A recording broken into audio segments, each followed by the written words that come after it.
So if you would like me to use a different format, I'm happy to re-record, but you can see with the screencast, you can see the visual that I created for this lesson, and you can see me down in the bottom of the corner, just showing how I would teach it.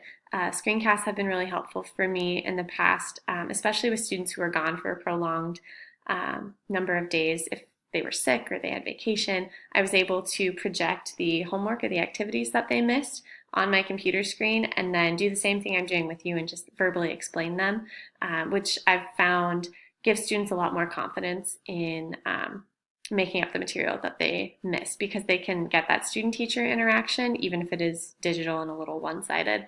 It just gives them a little bit more confidence. So without further ado, I will start the mini lesson, and you all are now 7th graders. So good morning, class.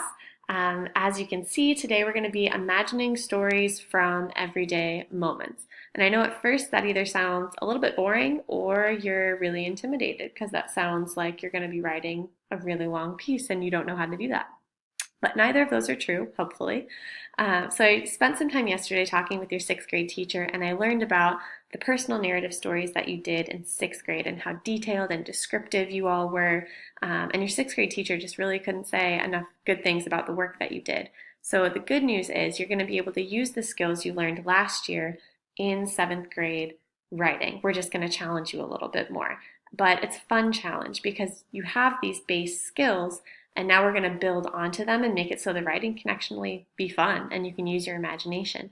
So today, by the end of class, you're going to be able to say, I can turn simple moments of my life into inspiration for fiction writing. Now, I know what some of you might be thinking. Fiction. No, it's hard. It means that I have to be a professional writer. It means I have to have a book out at Target that people can go buy. It means I'm published. It means I've gone to college. It means all of these things. And none of those have to be true for writing fiction. Because the truth is, authors are just regular people. They get their ideas from the world around them. They just pay a little bit more attention than non-writers do. And writing fiction does not have to mean that you're an extremely educated, like Harvard graduate person, even though Harvard graduates can certainly write fiction, but so can 7th grade students, so can a 7th grade teacher. It doesn't mean that it has to be perfect because every author will tell you that you're never done learning as a writer. So don't let that scare you. And we're going to take this baby step by baby step. So we are all working as a team as we work toward writing these fiction pieces. So I never want you to feel like you're alone in this process because I will guide you through the entire thing and you're going to have all your classmates around you to help you. So with that aside, did you know that Mary Shelley, who wrote Frankenstein, came up with that idea because she was bored and her friends challenged her? So they were all sitting around a campfire, and this was way before computers existed or Spotify existed or Alexa existed, so they had nothing to entertain themselves with. And they just challenged each other to see who can write the scariest ghost story or who can tell the scariest ghost story. They didn't even write them down. And Mary Shelley won the contest among her friends, and she thought about it for the days to come, and she thought, wow, that was actually a good story. I could turn that into a book. I could say some really important things about the world around me through this ghost story. And that's what she did. Or J.K. Rowling, who wrote Harry Potter, she got that idea in a train station, and all of the characters in her books are based on people she has known in her life. So she didn't have this very unique ability to imagine characters out of thin air. She just looked at the people around her and thought, wow, that person really values friendship. I think if they went to a school for witches and wizards, they would be in this section of the students, and maybe that section is called a house, and those houses are called, Gryffindor or Hufflepuff. So it all came from just the people she knew in her life. And finally, if you know about Twilight, you've either seen the books or the movies. Stephanie Meyer is the woman who wrote them, and that entire series came out of a dream she had. She dreamed that this girl was out in the middle of nowhere in the woods, and she was talking to this person, and everything was normal until the end of the dream. She realized the man she was talking to was a vampire. And that dream itself, she woke up, and within the next few days, she wrote a chapter of Twilight. And she wrote the book around that, and then she wrote a series around that. So all of these little ideas became these huge successful stories, but they all came from really small ideas. So that's what we're going to be looking at today. But I wanted to share with you this quote that says, "You get ideas from daydreaming, you get ideas from being bored, you get ideas all the time. The difference between writers and other people is that we notice we're doing it." So another famous author said that, and I want you all to really think about that.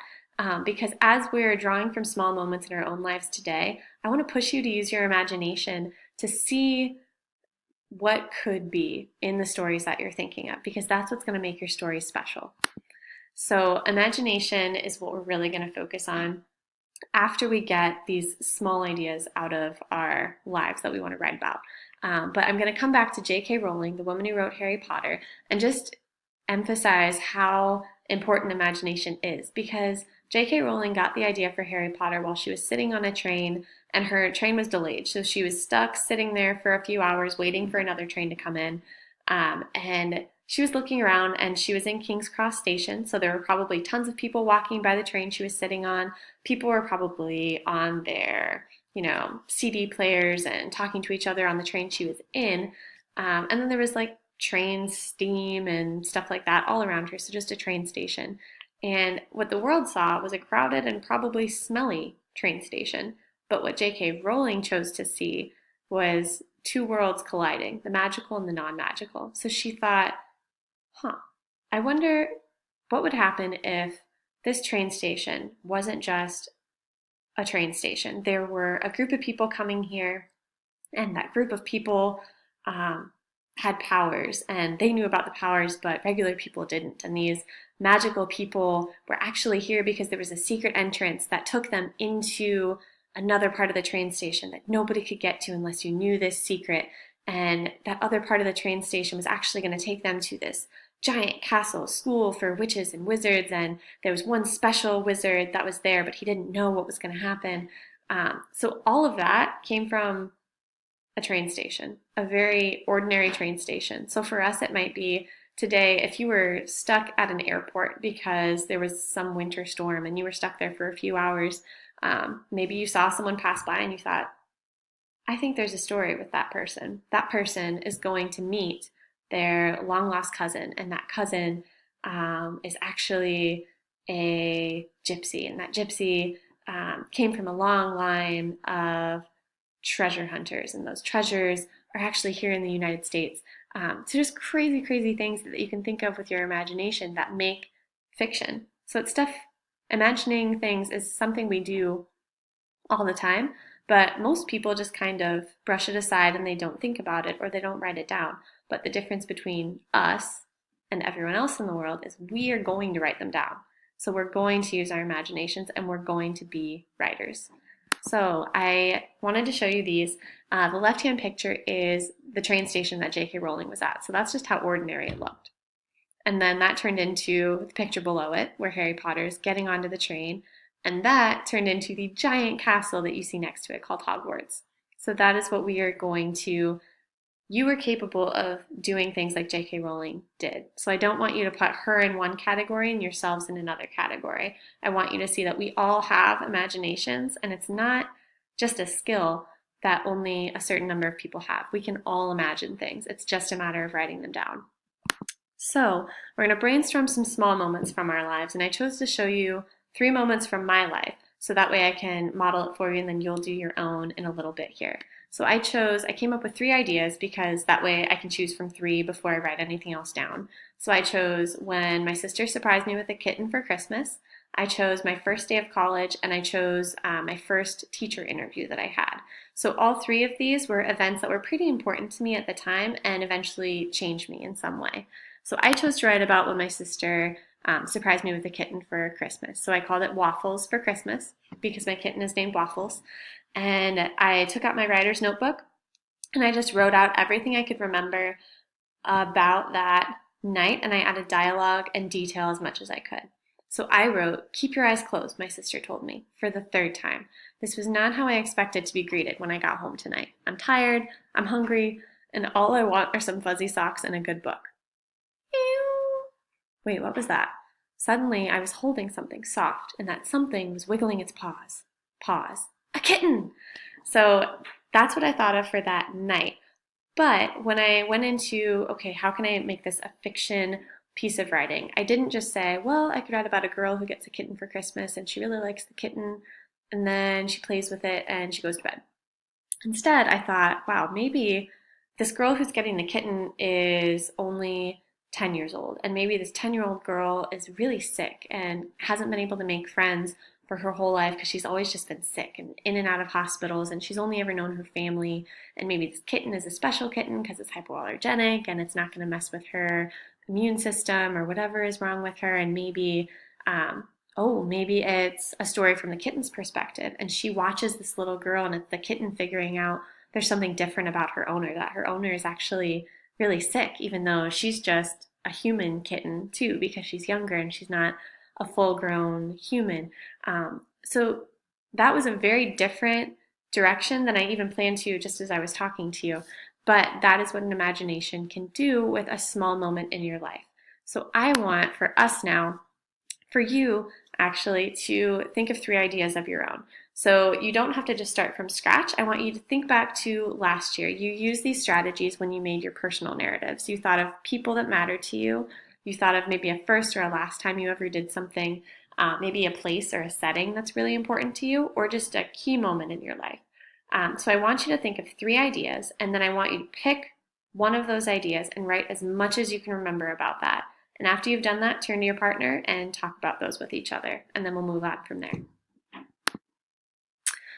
Okay, so now that you've had a chance to write about your idea, you've had a chance to talk with your partner, now we're going to turn back to my writing, because I'm going to show you how we're going to assess writing in order to improve our writing. So I've given you this narrative writing checklist, and it's got the structure, development, and the conventions. Those are 3 big areas we're going to look at when we're writing. But underneath those big areas, there's smaller areas, and there's just a lot of things that we could look at in our writing, and it's all a lot to take in. So today we're just going to figure out how we can improve with elaboration and with craft. So we're just looking at 2 of those subcategories. And the elaboration is going to be like details, dialogue, thinking, whereas craft is more descriptions. So you are going to rate yourself on, yes, I'm definitely doing this. Maybe I'm starting to do this, but I don't always do this. Or I don't do this ever. Wow, I need to start doing this in my writing. But we're going to look at my writing first. So take a look at, I've given you 2 entries from my writer's notebook. I'll have you read those silently and then talk with your partner. And I want you to rate my writing on the elaboration and the craft. What can I do to make it better? How can I change that? And then we'll all come back together and we'll talk about it as a class.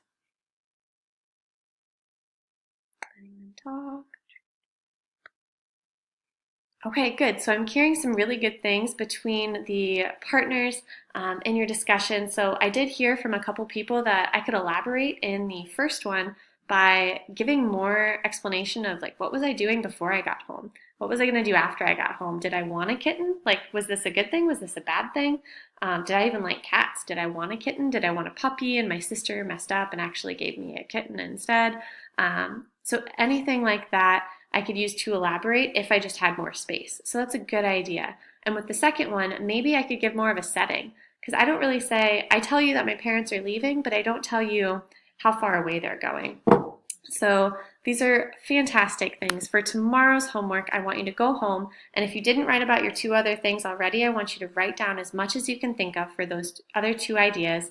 And tomorrow I want you to come with 3 fleshed out ideas, just exactly what happened, and at least 1 imaginative idea for each one. And then we'll go from there tomorrow. Thanks, guys.